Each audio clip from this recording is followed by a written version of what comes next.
Hello everyone, Cinema Jack is in touch and today I will tell you about the movie Jeepers Creepers 2. The retelling of the first part can be viewed at the link in the description. Every 23rd spring for 23 days it satisfies its hunger.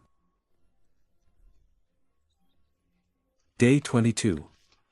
In the remote American outback, Farmer Taggart and his two sons work in the yard of their house. Around their house, an endless field with crops, which is ravaged from time to time by crows. While the eldest son is working in the garage, the father asks his younger son to check and, if necessary, correct the scarecrow that is bent by the wind, otherwise the crows are not afraid. The boy starts walking from scarecrow to scarecrow and suddenly notices that one of them looks somehow strange. As Billy gets closer, he notices that it is not a scarecrow at all, but some kind of terrible creature that has assumed the crucifixion pose on the pole where the scarecrow used to be. The boy tries to run away from him, but the winged humanoid monster's creeper overtakes him and grabbing him with its claws, flies away with him. The father and the eldest son, hearing desperate cries for help, run out into the field, but it's getting late. From the youngest son, only bloody footprints remain on the ground. Stunned by what they saw, father and son, armed with everything they can, set off in search of the monster and its victim. The next day, events related to what happened earlier occur. A bus is traveling along an intercity highway,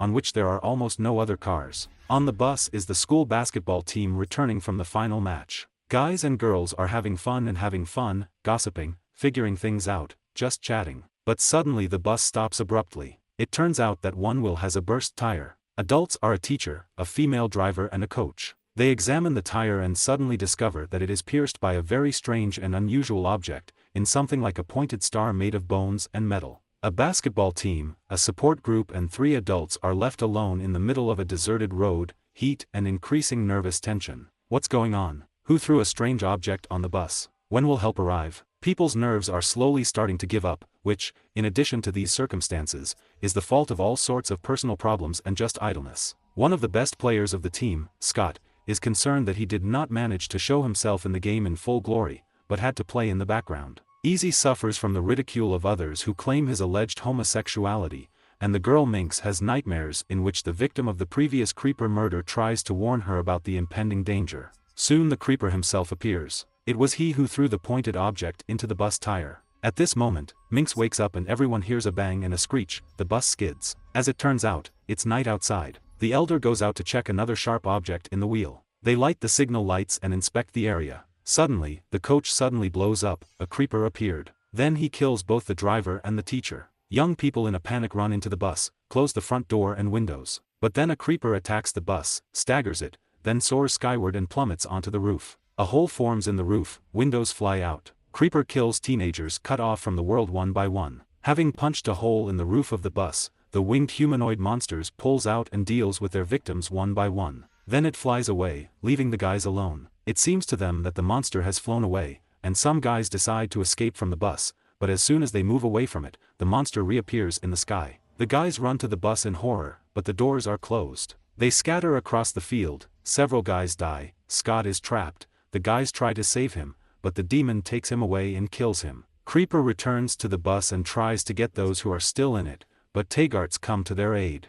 Jack and his eldest son manage to get on the trail of the guys and the creeper. They drive up to the bus in their truck equipped with a special harpoon gun. A shot with a harpoon does nothing, the monster is alive. Besides now, trying to fly away at a distance, it pulls the car behind it, since a cable connecting it to the installation on the car stretches behind the harpoon. Jack pierces the monster with a harpoon made from a creeper knife, but the monster manages to fly away. Isidai Rhonda finds a car and drives away in it, but they are chased by a creeper. The car gets into an accident, Easy and Rhonda die, the monster loses its legs and arms.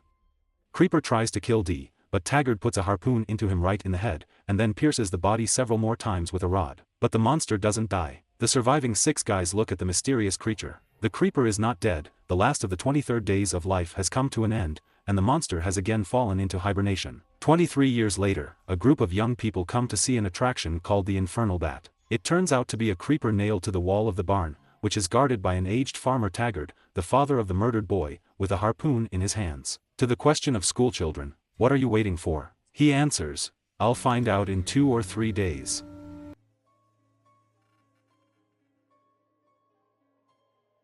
Thank you all for watching. If you like the format of super short retellings of films, then subscribe to the channel and support with a like. Also leave in the comments the name of the film, the retelling of which you want to see in the next.